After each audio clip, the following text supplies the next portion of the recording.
আপুনি শুনি আচৰিত হ'ব যে এজন মানুহে তেওঁৰ সম্পূৰ্ণ জীৱনকালত প্ৰায় 25ৰ পৰা 26 বছৰ কেৱল মাত্ৰ শুয়েই কটায়। অৰ্থাৎ টোপনি যাওঁতেই 25ৰ পৰা 26 বছৰ পাৰ হৈ যায়।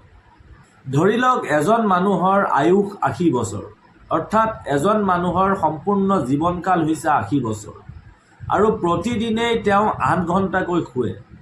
গতিকে 8 ঘণ্টাৰ হিচাপত যদি আপুনি 1 বছৰ অৰ্থাৎ 365 দিনৰ হিচাপ উলিয়ায়, তেতিয়া সময় হ'ব 2920 ঘণ্টা।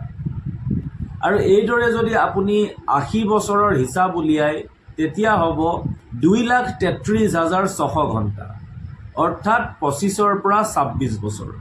গতিকে এজন মানুহে যদি প্ৰতিদিনে 8 ঘণ্টাকৈ শুৱে, তেনেহ'লে 80 বছৰত তেওঁ 25ৰ পৰা 26 বছৰ কেৱল মাত্ৰ শুয়েই পাৰ কৰে।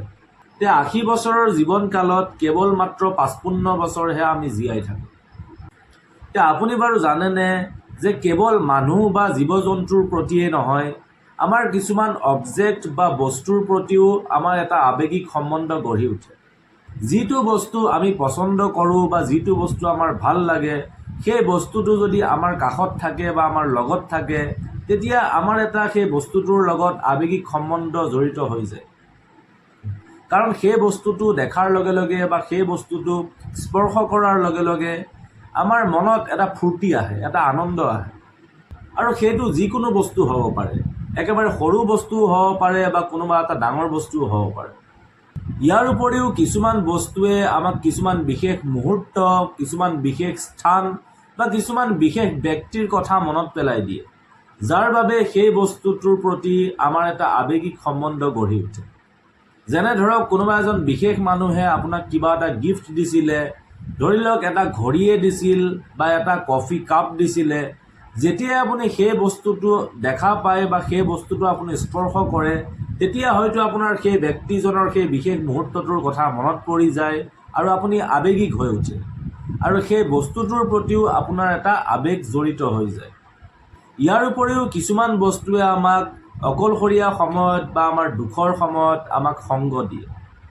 এনেকুৱা লাগে যেন সেই বস্তুটো আমাৰ লগত থকাৰ বাবে আমি কিবা এটা সাহস পাইছোঁ। ইয়াৰ উপৰিও আমি যেতিয়া কিবা এটা বস্তু বহুদিন ধৰি ব্যৱহাৰ কৰি থাকোঁ, সেই বস্তুটোৰ লগত আমাৰ এটা সম্বন্ধ জড়িত হৈ যায়। সেই বস্তুটো নষ্ট হোৱা বা বেয়া হোৱাৰ আমাৰ মাজত এটা ভয় সোমাই থাকে আৰু এই ভয়টোৱে হৈছে সেই বস্তুটোৰ প্ৰতি থকা আমাৰ মৰম বা এটা আৱেগিক সম্বন্ধ।